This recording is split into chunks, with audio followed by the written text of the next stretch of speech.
Zaqatala dağlarında zaman başqa cür axır.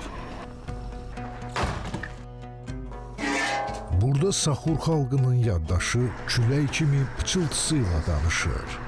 Saxurlar müxtəlif mənbələrdə Saxur, Yıxböl, Lek bu adlarla tanınırlar.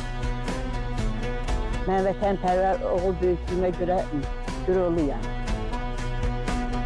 44 günlük vətən müharibəsində cəbhəyə yollandım. Şəhid olmasam da qazi oldum. Qədim köklər, sarsılmaz kimlik və qorunan dəyərlər. Fəxr edirəm ki, Azərbaycan bayrağını dəfələrlə beynəlxalq turnirlərdə qaldırmışam. Burada keçmişlə bugün yan-yanadır.